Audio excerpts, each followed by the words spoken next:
Absolutely. Thanks, Dwayne. About 3 years ago, we had the opportunity to first meet Russell James, and I had been familiar with his work just from the field of not-for-profit philanthropy.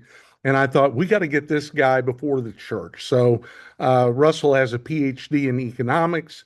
He is an estate attorney, and he's also chair of the financial planning school at Texas Tech University in Lubbock, Texas. And Russell, it's been a joy to have you with us. You've been an accomplished author, and recently you have kind of leaned heavily into the evangelical church space. And so we'll get to that at the end of the call. But Russell, welcome. How are you today? Great to be here. Thanks so much. I'm looking forward to talking about some of the data and the trends and even the scripture about what's happening here. Well, Russell, I want to begin by leveraging your experience in not-for-profit philanthropy. What are some of the trends that you see taking place in the colleges and universities and the secular not-for-profit arena? What do you see going on there as a trend that maybe church leaders need to be aware of? Yeah, so this is one of the things we've seen over the last several years is it's sometimes called donors down, dollars up. What that means is we've got a long-term trend in reduction in the share of people who make charitable gifts.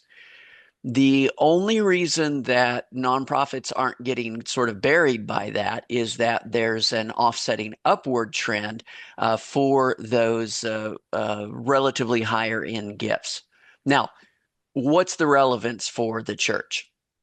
Well, the relevance is this. So if we look at national data, actually both the US and Canada, North American data, from all of the major software platforms for fundraising. So the kind of the universe of what happens in fundraising. What we see from that is called the Fundraising Effectiveness Project, is that the top 0.3% of donors provides just over half of the money. It was 52% last year. It was 51% the year before, a little over 50% the year before that. So that's normal. Okay, that's normal baseline. Top 0.3% are going to provide a little over half of the money. Now, the thing that was fascinating to me is you mentioned we started working together a few years ago because of access to the analysis that you were able to run on Mortarstone data. We found that churches were experiencing something dramatically different. And what that dramatic difference was basically when we got that data, I said, where are all the big gifts? That when we look at churches, that same top share that normally provides 52% of the gift income, the contributions in churches, it's only providing 14%. So not 52%, but 14%. I mean, even if we tripled the size of that, so now it's not the top 0.3%, it's the top 1%. In churches, it's only 19% of the gift income. So that's really interesting because churches are living in this small gift space. Okay. And the trend over time is that small gift space is getting smaller and smaller and smaller. But what's missing from churches is the large gifts, also the practices, strategies, communications that lead to those large gifts. Yeah, the importance of non-cash asset giving or gifts of wealth is something that you've highlighted for us at Mortarstone, distinguishing, gifts from income from gifts from wealth. Take a minute and kind of talk through that because we've heard you speak on that before. Sure. So if we're talking about big gifts, what we're talking about are not disposable income gifts. Okay. Big gifts are wealth sharing gifts. Wealth is not held in cash. Okay, if we look at census data, depending on how you define it, if you're talking about cash, you mean checking accounts, saving accounts, money market accounts, that sort of thing. It's only about 3% of financial assets. Okay, everything else is in stocks, bonds, business interests, real estate, all the crypto, all of the various non-cash assets. So the thing that is missing when we look at, the big gifts are missing, is those wealth sharing, those asset gifts are missing.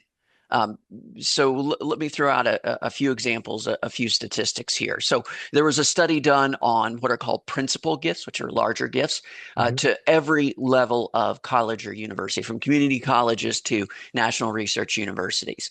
And one of the things that found is among all of those, the larger gifts for all of those kinds of institutions, 60% of those largest gifts, they didn't even include a single dollar of cash. Okay, it's all non-cash gifts.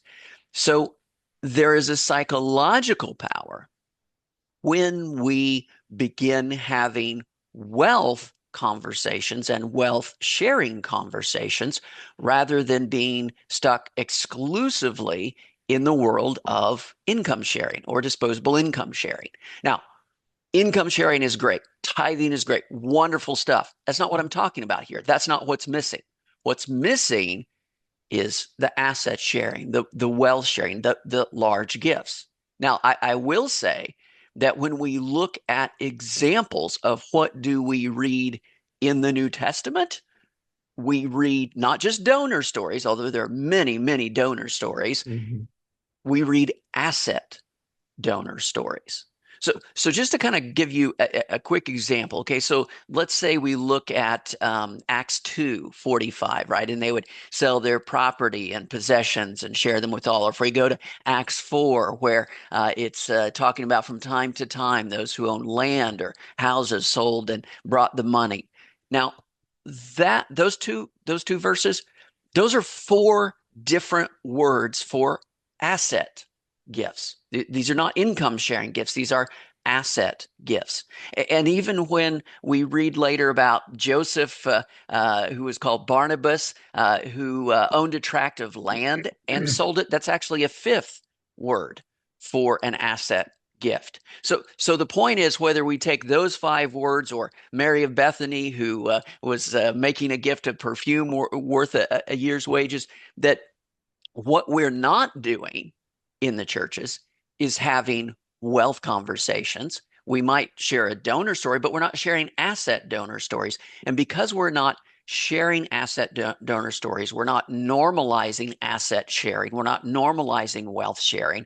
And so those big gifts just aren't there because we're not having wealth conversations. We're only having income conversations. Yeah, and this is interesting, Russell, because in the local churches, they are not really equipped. As you're aware, we don't learn this stuff in seminary. I have a master's and a doctorate, Russell, and never, not one time, did I have a class that said anything about stewardship, giving, generosity, not once. So but universities like Texas Tech have, development offices that are filled with all kinds of resources that can help people work through that. In terms of what's the most tax advantage gift you can make. And somebody says, well, I'd like to give this. How do I do that? You have the resources there to do that. And I think that that's one of the things that churches have created this mental obstacle of, is that we just don't know how. We don't know where the resources are. And of course, that's what we at Mortarstone try to do, is to help churches discuss, here's how you communicate this. Here's how you talk about tax avoidance, tax deductions, all of these different things. And I think that makes it a little easier for those churches. And we see a big difference in the givers there as we talk with them and as we see them respond. I was with a client church 3 weeks ago and was talking to a young man, and he said, I need help. And I said, what's going on? And he said, I had to stroke a check to the IRS April 15th for $180,000. And, that was pretty impactful in his life. And he was saying, what can you do to help me leverage that number down? Because I'd rather have my dollars deployed to the kingdom of God than to the IRS. So I think that's fascinating. And I've only been doing this for 5 years, but I'm still absolutely fascinated by it. Well, and Tim, so I'd say a couple of things to keep in mind on that. Number one, we know directly from Scripture, 1 Timothy 6:17 through 19, we are supposed to have a ministry for the wealth holders. Okay, that's what that word means. It does not mean people with a high income. It does not mean people living in a high income country like the United States. It means the wealth holders, the accumulators. Okay. Now, the reason I start with that is imagine if we had a ministry to any other group. Let's say that, Tim, I put you in charge of, hey, we're going to start a prison ministry. How would you get ready for that? Well, maybe you should learn a little bit about prison life, right? Like what's important to them? What do they care about? Would we approach that and say, well, I'm not going to prison. I don't want to learn anything about that. They probably want to talk about tattoos and stabbings and other things that. No, of course not. And yet we often take that approach when it comes to this specific people group, the wealth holders, where we'll say, well, I'm not really comfortable talking to people who have wealth, much less talking about their wealth. That's just not my world. They probably want to talk about which helicopter is best to take to the Hamptons for the summer or something like that, right? But notice with any people group we want to reach out to, it's going to require some learning, right? It's going to require learning a little bit about what's important to them, what are some of those conversations, and how can we be helpful. And of course, I make all that stuff free. If you go to encouragegenerosity.com, it has links to all my YouTube videos if you want to learn a little bit about the tax law. But Tim, let me say that there is maybe even more importantly a fundamental spiritual issue that oftentimes gets missed. Mm-hmm. And let me explain what I mean by that. So there is in the church a lot of what's called stewardship teaching. And I'll be offensive here and say that it's missing a huge segment. And what I mean by that is this. Think about in the New Testament, what does it mean to be a bad steward? Okay. There are two kinds of bad stewards in the New Testament. There's the binging bad steward, but there's also the burying bad steward. And all of our teaching in the churches on stewardship is 100% focused on not being the binging bad steward. Get your credit cards under control. Let's do a budget. And those things are great. And that is wonderful. But Jesus actually told more stories about not being the burying bad steward. And in order to address that spiritual need, you know what? We must have wealth conversations. Because if I have someone in my church who is 100% being the burying bad steward, they've been richly blessed by God, and their plan is they're going to bury it and die with it. What if I convince that person to give 10% of their income? Let's call it 25% of their income. How does that affect their buried wealth? And the answer is it doesn't. It doesn't touch it. At most, it maybe slows the rate at which they're accumulating even more buried wealth. Okay. So it's a spiritual point that we are afraid of having these wealth conversations, which Yeah. are asset conversations.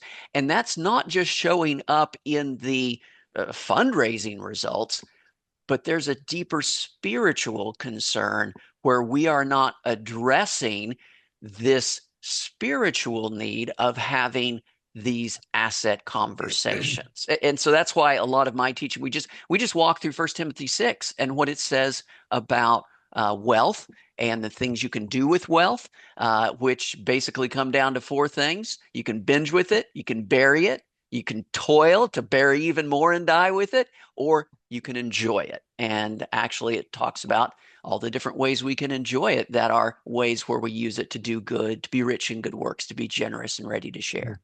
That's good. I want to remind our viewers that if you have a question, make sure you put it in the Q&A or chat. Dwayne, do we have any that so far? Nothing so far, and I know that I can't believe that people don't have questions based upon what Russell's saying. But Russell, I got to say, what you're saying, talking about already, is such a great conversation and compelling. I think the question that I keep coming to is, how do you have those conversations with somebody of wealth? How do you start that in a church, focusing on what you want for them instead of what you want from them? So what's that look like? Yeah, and so it's interesting, Dwayne, that when we take a deep dive into that First Timothy 6:17 through 19 passage, or First Timothy 6 in general, it actually gives us that sequence of how those conversations can go. So where does that start? Well, it starts with you can't take it with you when you go, right? It can start with the estate planning question, right? So you can't take it with you when you go. What do you want to do with it? Again, we can binge with it. And that's Solomon's experiment, by the way. Mhm. It ends with him saying that, and so I hated life. We can bury it in the ground. Well, we know how that story ends. That's the burying bad steward. We can toil away to try to get rich. By the way, you'll never get there. You'll just redefine what it means. Or we can use it to enjoy it. So, how do we get into this? What's the easiest way? Well, the easiest way, let's just start with what Scripture does. We know how to share donor stories. Why not share asset donor stories? If you've ever had someone make a gift of an asset, maybe shares of stock, maybe they sent those shares of stock to a donor advised fund and gave you cash out the end, share a story about that gift of an asset. And by the way, it's a smarter way to give because you get to avoid the capital gains tax and you get to take the income tax deduction as well. So we can begin just by normalizing the behavior. That's what Scripture is doing. It's using 5 different Mhm. examples of asset gifts, not to mention the gift of perfume, but it's normalizing asset sharing. Now, depending upon the comfort level of the person, we can get to the rest of that passage where we talk about, well, how can you get enjoyment out of this wealth, right? Well, binging with it doesn't work. Burying it and dying with it, well, at best, that's dumb. God may call you a fool. At worst, well, you've read the other stories of burying bad steward. It doesn't end well, okay? We don't want that for them, okay? But we can actually enjoy it. And what's fascinating about those words, for example, to do good, to be rich in good works, those are two different words for good. The second, to be rich in good works, that is a beautiful good that reflects the inward character or heart. So we begin those conversations by starting with that inward character or heart. If you could make any impact at this ministry, sky's the limit. What would that look like to you? Tell me about why you support the organization, right? What motivates you to make the gifts? We're trying to learn the heart, and so once we learn the heart, then we can help them construct what are those beautiful good works that you would like to start to accumulate through your giving. So we can take a spiritual perspective, we can take a technical perspective, but all of these are just ways to get into having that asset conversation. You can't take it with you when you go. So let's have these conversations about what is the way to use it while you have the opportunity to. That's great. We've got a couple of questions, I think, We Dwayne. do. So, You're stealing my thunder, oh, Tim. I'm sorry. Go right ahead. So question one is, whose job is it to have these conversations with wealth holders? So it depends on the organization. But let me start from a church perspective. We know when the burying bad steward buries the wealth in the ground or hides it away in a napkin, comes back to the master and says, "What did you do with the blessing that I gave to you? I buried it in the ground. Here it is." We know how that story ends. If we have a spiritual concern for this person, we should say, I don't want them to have that ending to their story. Okay. So when we look at the four options, binge, bury, toil, or enjoy, we approach them with that sense of helping.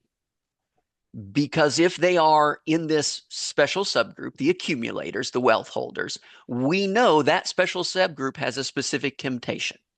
And that temptation is not to be the binging bad steward. It's not their issue. That temptation is, I'm going to be richly blessed by God. I'm going to bury it and I'm going to die with it. Okay.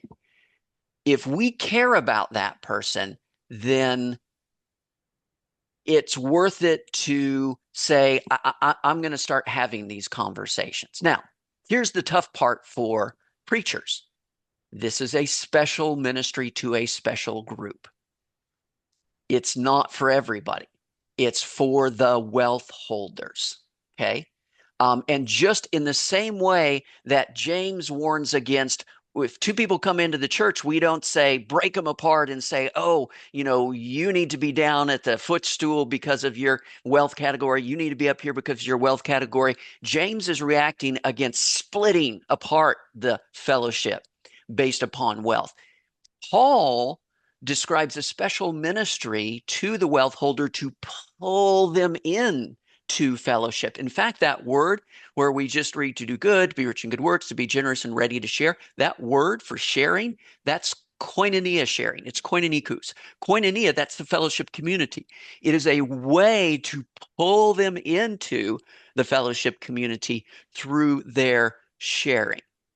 So I would start with that. Now, the other way, look, I can just say because it works, because that's what big gifts look like, because that's what the church is not getting. They're getting small gifts. They're getting small gifts from wealthy people. They're just not getting the big gifts. Those are going elsewhere. So we could take a practical perspective as well. Yeah.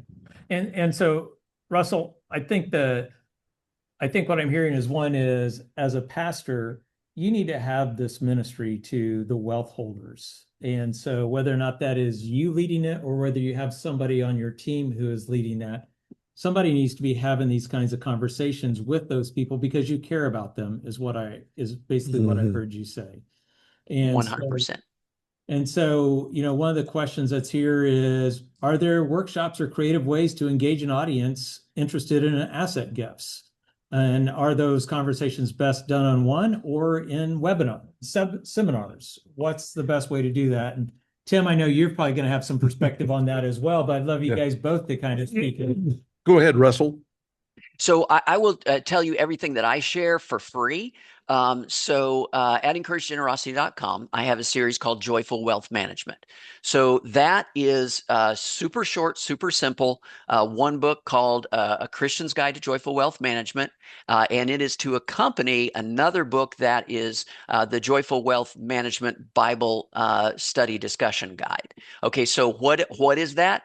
It's just sequentially going through 1 Timothy 6. It's intended to be, you could do a Wednesday night, a once a week, just a class on joyful wealth management. I've got a slide deck that accompanies that. That'll be posted within the next week or so. I'm just finishing up the last pieces of that. So if you want to teach a class, joyful wealth management, that would be a way to get into it, because people are going to be self-selecting into that, right? Because you're saying, okay, this is how to get more enjoyment out of your wealth management. Okay, well, you probably, if you don't have any wealth, probably not going to be an interesting subject for you. But the other ways we can do it, we could just give a 1 hour, and I've got another slide deck that's also there for free, that's just called How to Give Smarter. And it's focused on donors, but it walks through, and it's very much just, hey, here's the strategies, here's the tactics, but you will notice that we're immediately moving into asset giving is smarter than cash giving, right? So whether those conversations ultimately talk about, making distributions from an IRA or 401k through a qualified charitable distribution, or making appreciated asset gifts, or whatever the case may be, you will notice that this is a way where we can very quickly get into the asset conversation. Now, let me say one thing to sort of de-stress your willingness to get into these conversations. You are not supposed to be quick with the right answer, okay? You are supposed to be there to help the person. So if you get some hyper-technical question that you don't understand what they're even talking about, that's fine. We can just set up a time for the next meeting. Hey, I want to consult with some of our experts, make sure you get the best answer here. Do you mind if we set up a time in a couple of weeks to get back together, and I'll show you what I've come up with after I talk with a few of our experts. See, that de-stresses the conversation so that you're not trying to instantly give the right answer. You're giving yourself time, but it's even more powerful because it makes your answers feel more valuable to the person, and it gives them a couple of weeks where they're thinking about the asset, they're thinking about their charitable impact, thinking about the asset. That's that wealth sharing mentality that can be very powerful. So that stuff is all free at encouragegenerosity.com. Yeah. And Dwayne, of course, at Mortarstone, part of my personal function is going into churches, doing seminars, workshops on tax smart giving, how to give from non-cash assets, talking about wills and trusts, raising literate heirs. And then out of that, I have the one-on-one conversation. So if you have a question about what our stuff looks like at Mortarstone, feel free to reach out to me directly, and I'll be glad to set up a time to visit with you. So yeah, because I think one-on-one and in seminars are equally good. It's one should lead to the other, I think, is the core thing. yeah, and let me just follow up on something you said, Russell. It's important. I do think that it's important that churches figure out a way to work not just with their givers, but with their givers' professional advisors. So, again, to your point about pastors not having technical expertise, point them back to their wealth manager, point them back to their CPA or whatever, and then, be available to kind of help translate, if you will, the person's spiritual desire with the professional advisor to be able to help them actually execute the gift if that's needed. So, So Tim, I would agree with that, but also it's a bit of a cop out. If you're going to have a prison ministry, you need to learn about prison life, right? well, that's And true. so take some time. I have a series of 65 short animated videos, about 15 minutes apiece, that go through the whole world of gift planning. If you suffer through 15 minutes a day, give it 2 or 3 months, and you'll at least be familiar with that whole Yeah. world. Yeah, the information's out there. Yep. To your point, it's just the church leadership, changing its paradigm to be able to think differently about it. Because to your point, if 3% of what we have is in income, and if I tithe, I'm giving 10% of 3%. And that kind of becomes an aha moment for a lot of churches when they just think in terms of gifts from cash. Dwayne, is that all of our questions? No, there's a ton more questions Okay, here. keep So going. let's keep going. So in non-church fundraising, people of wealth often value naming opportunities and other recognition for large or transformational gifts. Any advice for how to approach this in the church? So again, if you are coming from a space that says we don't do naming opportunities for whatever reason, um, focus on the things that you can deliver, right? I know it's really easy to just sort of say, oh, we don't do big gifts because for some theological reason we don't do X or we don't do Y. Focus on the things you can do, right? What is it that you can offer? Because okay, so fundamentally, let's get back to super basics. What are we trying to do? We are trying to, in our giving conversations, we want joyful giving from the heart. This does not mean, oh, I need to raise money for Project X, so I'm going to push everybody's heart so that it will. No, no, no. You start with the donor's heart, the donor's joy. What motivates them? What do they care about? What would be the most joyful gift for them to give? If we begin from that, then we might learn about beyond, okay, for whatever reason, we don't like putting names on things. Fine. But here are, what are the other parts? And again, this is frustrating to me because let's say, for example, a donor wants to cover a specific item in the budget. Okay. That is just as good as unrestricted cash. Okay. That's how the accounting works. We were going to spend it anyway. The donor wants their dollars to go to this thing. It's a line in an accounting. And we've got churches that just say, no, I don't want to do that. That's a hassle. Wait a second. What's the goal? Is the goal for this donor to have the most joyful experience that reflects their specific heart? Then we need to be willing to take a little bit of extra effort to make that happen. To, look, Paul's campaign that for his big fundraising campaign, we read all about in 2 Corinthians 8 and 9, that was for a restricted gift for a special project. It was not unrestricted gift for general church funds. Okay, so I'm just saying that, again, going that extra mile, because the goal is not, hey, what's the how much cash can we get? The goal is we want a joyful giving experience that reflects this specific donor's heart. And I will tell you, big gift fundraising isn't looking at the Bible, but it takes that same approach. If you come to so I'm at Texas Tech University. If I'm a fundraiser for the university, that conversation does not start with, let me tell you how great my university is, right? No, it starts with, so tell me about what's important to you. Well, what kind of an impact would you like to make on the world? Why is that? What are parts of your life story or your close people or values make that meaningful for you?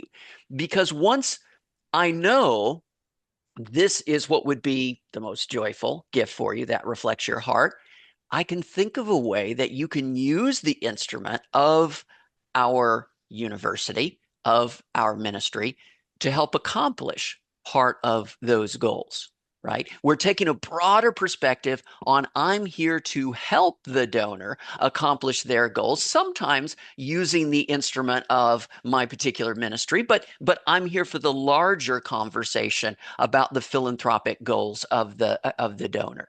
And I will say it's very frustrating to me because we have two worlds. We've got, I teach financial advisors, and they're super comfortable talking about wealth, and they're scared to death to talk about philanthropy. And then I'll talk to fundraisers, and they are super comfortable talking about philanthropy, and they're scared to death to talk about wealth. And so nobody is talking about wealth sharing. Yep. And that's good. And Russell, I know one of the things I am constantly hearing from churches is well, aren't their financial planners talking to them about how to give to the church and tax smart giving? And the answer, of course, is you just said it, not really. No. One question, a couple more questions here. How do you identify those members who have buried wealth? Yeah. So in the same way that, let's say I was having a ministry for ex-convicts, right? How might I find those people? Well, maybe I'll use some public records. Maybe I'll start offering seminars that are helpful to ex-convicts. And then they tend to have friends who are also have those same experiences. It's the same way, how do we reach out to youth in the community? We offer things that are valuable, that are useful, that are interesting. And so whether we use whatever instruments we can to identify this people group that we're supposed to have a specific ministry to. But one of the ways is simply to, for example, if you're offering a class on joyful wealth management, that is of specific interest to a particular group of people. If you are offering a class on tax smart giving, that is only a specific group of people that are going to be interested in that. They're much more likely to be wealth holders. If you're going to have something on estate planning, right? That is a specific group of people who tend to have an accumulation that will be interested in those topics. So whatever strategies you're comfortable with, it's just like any other ministry to any other people group. You got to seek them out and use what tools you have and offer things that are valuable to that people group. Yeah, and one of the great things about the Mortarstone platform, Russell, is that we do use public record information to help at least get a framework for what a household income is or a median residential home value. So some of that information exists within Mortarstone. And if you're a Mortarstone customer, reach out to Dwayne or I, and we would show you how to build that list perhaps of people who have capacity who are underperforming, if I can say it that way. Yep. Yep. And Tim, I would also throw out, because sometimes we talk about different ways, first steps to get into the conversation, and Joe mentions that. Here's one way that sometimes people get into it in a very soft, safe way that is not asking for money. If somebody is fulfilling a pledge and they're giving a substantial level, you just make a phone call or have a conversation and say, I might say, "Hey, Dwayne, I noticed your last pledge payment that you made that with cash. A lot of people giving at your level like to give appreciated assets rather than cash because they get a double tax benefit from that. Have you ever considered giving assets instead of cash?" Now, notice that I'm not asking for more money, right? I am asking for him to give in a way that actually costs him less than what he's doing already. But Mhm. the power of that is, once we're shifting to asset giving conversations, now we are having wealth sharing conversations. And just to share an example of one of my friends who did this, he actually had a donor who calls him up, said, "Hey, I'm going to send you a $2,000 check for this. Really excited about the project." And he responded after the thank you with, "By the way, do you happen to have any shares of stock that you might want to send us instead, because you get the double tax benefit of avoiding capital gains tax?" And he said, "Yeah, I mean, I've got those shares of Apple, but this isn't really a good time to sell. I want to hang on to them." And so, "Oh, no, you don't need to change your portfolio at all. You just give us the old shares and you use that cash. Don't send the cash to us. Use that cash to buy brand new shares. Your portfolio doesn't change at all, but you've wiped out all that capital gain tax." And he said, "Oh, I can do that." The next day, they got a gift, not of $2,000, but of $10,000. He did not ask for a gift of a different size. He asked for a gift of a different kind. Because when you go through that process, I'm writing this check. It's out of my disposable income category in my mental accounting. Oh yeah, that's a good size gift. But if I start pulling it from my assets, right, my stock portfolio, the size of gift that feels reasonable can become 5 times larger pretty easily.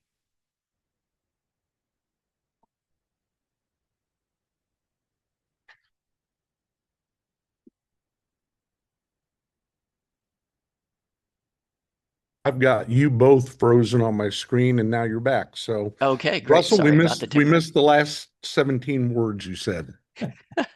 Well, So just saying that the power of shifting to asset giving, that you might think, well, I didn't raise any more money for the organization. I just asked for the same size of gift.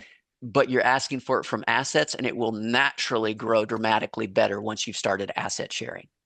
yeah, and Russell, I know I've shared this before on some other webinars. When I used to work for a large software company, a bunch of my income was equity-based income. And no one from my church, no matter how big my gifts were, ever reached out to me to encourage me to shift to asset-based giving. And I can honestly say I know the IRS became much better off because of my giving that I would have loved to have given to the kingdom. And so my financial person never told me that. My church never told me that. And I wish someone had given me that piece of knowledge because it would have changed me in that journey. So last question that is here, and I know, Tim, you've probably got other things you wanted to ask Russell, but Well, we want to take care of our people who I, are watching, so we're good. I know that. So I imagine most people plan to distribute their wealth to their children or grandchildren in their will. Does it make sense to communicate the wisdom of at least giving 10% of your estate to the Lord or a minister? To the church, So yes, so let me make a couple of comments about that. So level one, step one, what you want to do is to normalize the behavior. Create a social norm that people like us make gifts like this. Okay. If you want to get into a bit of a deeper dive, now this would tend to happen, although if you look at the Joyful Wealth Management conversation, it touches on this because 1 Timothy 6 addresses it. And that is for the wealth holder. If you have a conversation about what are they really trying to accomplish with their family inheritance, here's a fascinating thing. When we look at the language that's used in 1 Timothy 6, how much is enough financially? Well, if we have food, clothing, and shelter, food and coverings, with that, we can be satisfied. All right. That's not describing a wealth transfer, it's describing ongoing provision. Same thing with the story of the prodigal son.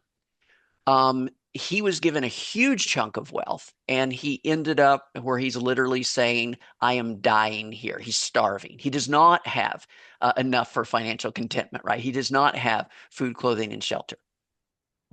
And in fact, if he'd been given twice as much wealth, that's exactly the same result that would have happened, right? We just released a new study a few weeks ago on heirs. These are heirs age 50 and above. And on average, when we measure it 1 year later, 42% of heirs have their net worth has already gone back down to where it was or below where it was before they got an inheritance. 42% gone within 12 months. Okay. There's a lot of psychological reasons for that. It's death money, it's a windfall, it's unearned money, all of that. But the point is that for the wealth holder, if instead of just saying, well, the goal is to just transfer everything to family, if we instead say, which by the way, Solomon called it a great evil, to transfer it to one who did not earn it. Instead of that, if they start defining their inheritance goals in terms of provision of ongoing income, how much income do you need to provide? Do you have any needy family members? We don't want them to be a burden on the church. Let's take care of that first. But the idea is taking care of family members is a really important goal, but it is not an unlimited goal, right? And once we start to have those conversations, well, for the wealth holders, they may find that, oh, I'm taking care of all of my family inheritance goals, and I've still got a huge chunk of my wealth left. That turns their wealth into abundance. Now it's extra. Taking care of my family responsibilities according to the scriptural, which is not going to be a burden on the church. They're going to have enough for food, clothing, shelter. Now I've got all this extra that's in abundance. And now it's way more fun to share that, not only in the estate plan, but also during life. And here's the other thing I would say. I would look at getting the gift in the estate plan as step one. Step one, oh, we've got a gift in the estate plan. I know that they want to make this impact. Hey, have you ever thought about moving some of that up to where you could see the impact while you're still around? That's Mhm. where it's ultimately going to go, right? So we just want to take them step by step. Why? What's the goal? The goal is joyful giving from the heart. Is it more joyful to actually see the impact of your gift, or to think about, well, after I'm dead, hopefully this will work out? No, it's more joyful to see the impact of your gift. That's our goal. So that's why after that first step, now let's take the second step and let's move them towards the more joyful experience, which in this case is seeing the impact while they're alive. That's great, Russell. You have another question, don't you? Nope. It's just someone commenting that the fact that they love the advice, they've started giving a portion of their tithe via stock, replacing donated stock immediately with cash. Anyway, so Okay. to your point, Russell, somebody's commenting on the fact that they keep their portfolio the same. They just give from their portfolio and then replenish their portfolio with the cash they would have used. So exactly what you're talking about. So, and again, don't miss the spiritual dimension here. These are all just little tips and tactics so that we can start having asset wealth conversations. Why? Because we want to have wealth sharing conversations. It's spiritually different, and it's the unmet need in our churches today. So, Russell, the one thing I want to touch on for sure in our time remaining is donor advised funds. And Tim, I was just going to push us there because part of what I see is an opportunity when you talk about asset-based giving. And Russell, you already talked about this. If there's a certain size of gift, how do you encourage that person to do assets instead of cash? And that sets up the conversation about if someone gives X amount of dollars in a year, there's probably a great opportunity for that to become an asset-based giving conversation instead of which at DAF becomes a beautiful piece of that. So I was just going to transition to that, Tim. So go for it. Thank you. Yeah, Russell, take a minute and talk about donor advised funds as though nobody on this call even knows what they are. Just kind of what does the vehicle do? How is it helpful? Why do churches need to be aware of its existence? And how they can maybe solicit grants from donor advised funds? Kind of give us the 101 donor advised talk. Yeah, so they were invented by Paul in 2,000 years ago when he said, so that no collections will have to be taken up when I arrive, I want you to set aside or lay by yourself at home. Okay, so I was starting out being obnoxious, right? So what is a donor advised fund? The idea is it's basically a charitable account. So I can stuff money into my charitable account, take a tax deduction for it right now today, and then decide later who it goes out to, where it goes to. Now, the common reason for doing this, one is for tax planning. I get to the end of the year, I'm looking at what I'm facing, like, oh, I should probably, double my giving. Well, I don't want to just send those checks out. I just, for tax purposes, let's stuff it into my charitable account now, and then I'm not rushed in making those charitable decisions. However, what Dwayne's pointing to is a different component of donor advised funds that makes it super, super powerful. And that is that there are donor advised funds that are specifically designed to take gifts of assets, right? And so, and this could be whether it be one of the big financial institutions, they know they deal with stocks all day long, right? Or a realty gift fund does just real estate, or there's others that will do any kind of weird valuable asset, from a partial interest in a racehorse to unharvested crops to, in one case, it was an elephant ride business in India that had to be held for 3 years before it sold, right? So the point is, if you have a donor who wants to share something valuable with you, don't talk to me about your timeshares here. You know what I mean, something valuable. Then the answer is always yes. The answer oftentimes will just be that is a wonderful gift. Let me work with you to show you how you can send that through a donor advised fund, and we would love to take that gift. So that way you don't have to worry about, oh, we're getting oil rights, or we're getting, I don't know the world of crypto, or I don't know any of these sort of things. We don't respond to that gift by saying, I don't know anything about that. Can you just sell it and give us the cash? No, no, no, no. We are there to help the donor. So we say, absolutely, we would love that gift. We just need to run that through a donor advised fund. Let's set up a time. I will put together the details of that process. Let's get together in a couple of weeks, and I'll walk you through how you might do that. So the point is that you don't have to be super sophisticated to say yes to gifts of assets, because if it's too complicated for you to accept directly, you just walk the donor through how to send that through a donor advised fund. Talk about, as a follow-up, how are people using donor advised funds to do gift bunching in light of just the increased standard deduction with OB3? Yeah, so the bunching really started back in 2018 with the tax law when the standard deduction doubled. So a bunch of people weren't itemizing anymore. And so the basic idea is, let's say, just theoretically, let's say standard deduction is $15,000 a year and I give $10,000 a year. What is the tax value of that if I'm making it as a cash gift? And the answer is none, nothing. There's no tax value for that. But if instead of making gifts of $10,000 a year for 4 years, at the beginning, I stuffed all 4 years worth of giving into my donor advised fund. Well, for that year, I can take a $40,000 deduction, which is above my $15,000 standard deduction. So I can get some value out of it, even though it doesn't change when I'm shipping those funds out to the church or the charity. It's still going to come out at $10,000 a year.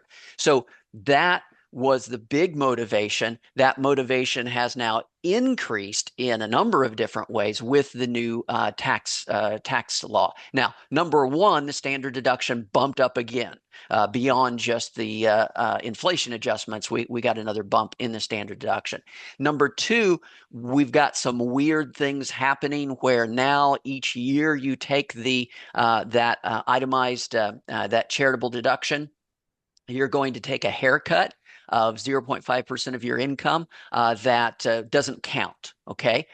So now you're in that situation of if you count those gifts 4 years in a row, you're going to take 4 haircuts. But if you just push them all in year one, you're only going to take 1 haircut on those. So that's the 0.5% AGI floor, which is a little too technical for this audience, but just saying there's yet more reasons to bunch the gifts.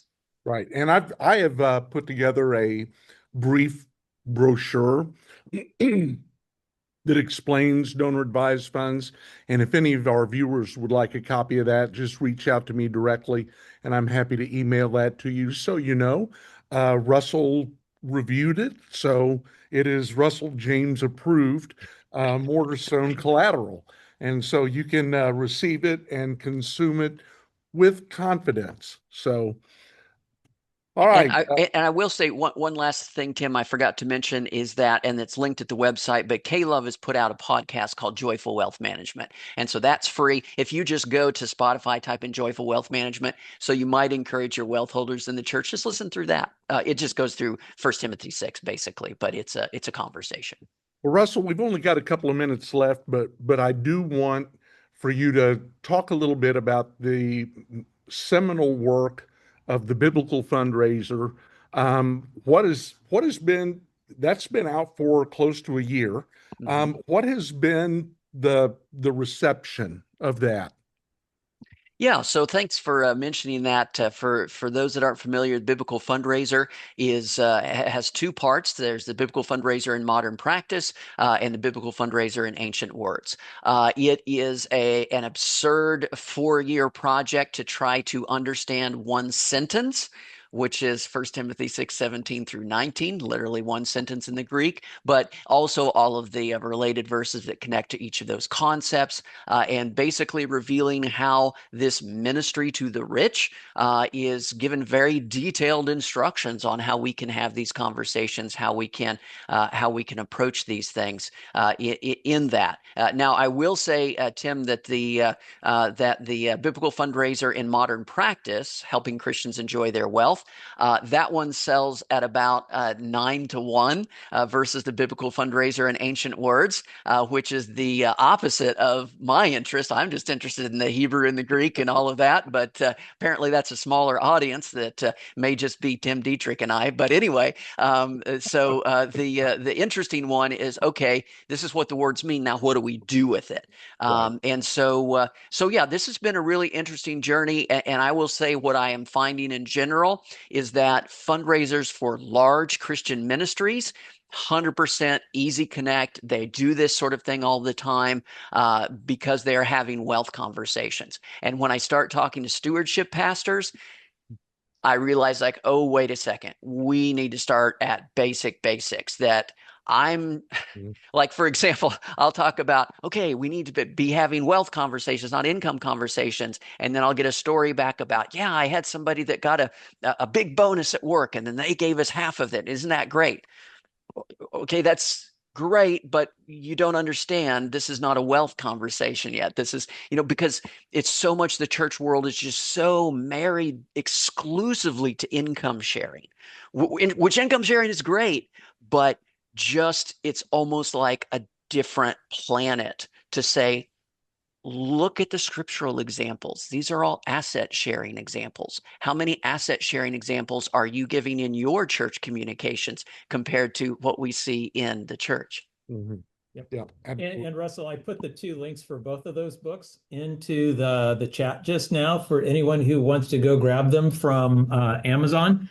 But I give the PDFs for free, but if you like to kill some trees, do that too. That's great. Thank you, all Dwayne. right, or go get the for free PDF. And Russell, I know the easy way to get in contact with you is just through LinkedIn and Yeah. connect through there, which is also the easiest way to connect with Mortarstone and get our resources as well. So I know we're out of time. Russell, as always, what an incredible opportunity to talk and to learn.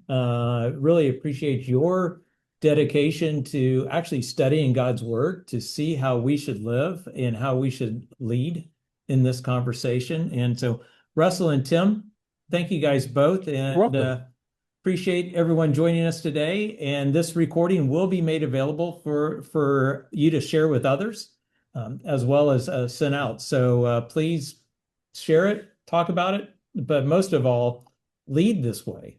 Lead in a way that moves past just a income sharing conversation to a wealth sharing conversation, because I can guarantee you we don't want to stand before Jesus and have him talk about the people who were the bingers and the hoarders. He wants us to lead people to be generous and joyful in doing that. And so thank you guys. Appreciate it. Thanks, Dwayne. And Russell, thank you so much again for your time. Again, follow Russell and Mortarstone on LinkedIn, encouragegenerosity.com. That will have more information than you can just flip through. I mean, it'll keep you there for a while. But one of the things we appreciate about Russell is his personal generosity with everything that he has created. And that is something that is not common, as you know. And so, Russell, thank you so much. Give our best to your wife, and we'll look forward to talking soon.